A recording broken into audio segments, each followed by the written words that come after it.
Shalom and good day all, this is Tehillim29 back again for an indie comic review for this week. And in this I'm reviewing some Archie comics. And in this, Archie is the character of Mr. Justice in the Archie's universe. So starting off with first things first, in relation to these covers, do these covers in any way, shape or form connect to something that is happening inside with the story? The answer is a big yes for that, to which the first cover gets a 7.5 out of 10, along with the second cover, which links to issue 2, also gets a 7.5 out of 10. I'll now get things ready and organized as we have a look around the beginning, middle, and of course the end with each issues, and what I gave the rating for the internal art, and also what's happening story-wise with the characters. So this first part of the story is written by Seeley, or Tim Seeley, and we do learn that the second part is actually written by someone else, and that is going to affect the story rating once we get to that.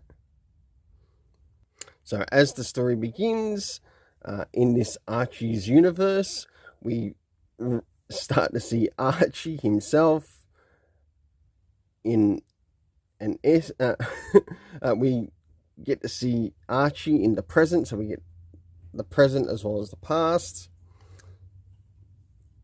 And we get to see how these events have sort of like have led to Archie having these superpowers.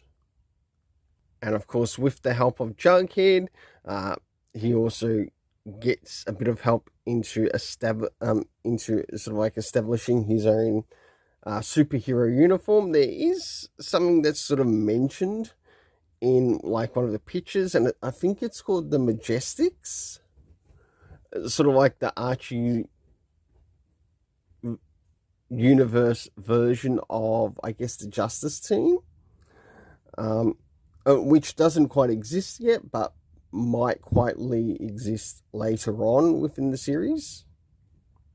We also learned that sort of like one of the villains in the area is called Mr. Lodge, and of course he's linked to sort of like Lodge Industries, and of course Archie does sort of like have a bit of a fight with a villain known as Mr. Mantle. But whilst we're in this first issue, we do get our first glimpse as to the person who will be the person known as the Visionary in the next issue. So as the story begins, we get to follow the character who will become known as the Visionary. She ends up having a bit of a talk with a friend who sort of like wants to either help her to become a supervillain or just maybe an attempt of anti-hero. We get to see her connection to Logitech, as well as some of the events that take place with the character of Mr. Mantle back again, and also Archie as Mr. Justice. And that pretty much leaves us there.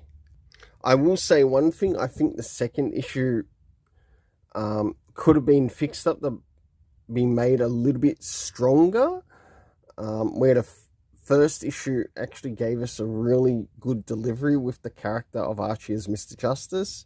The second issue really dropped it a lot.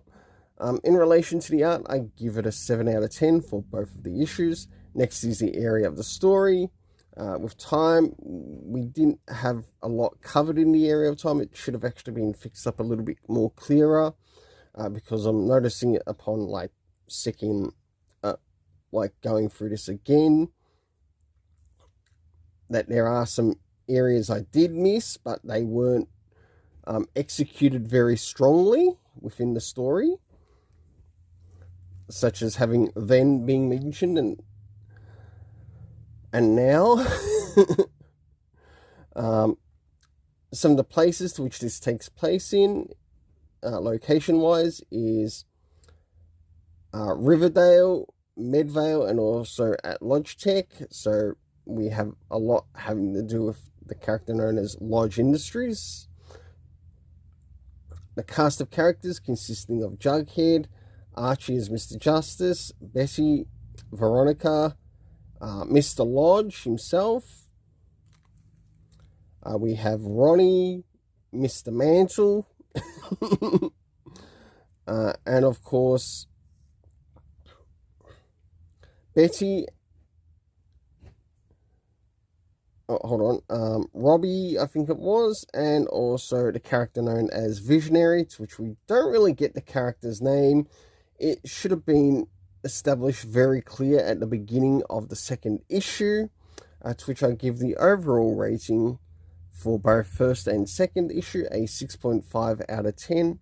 Until then, let's keep it colourful and have yourself an awesome day.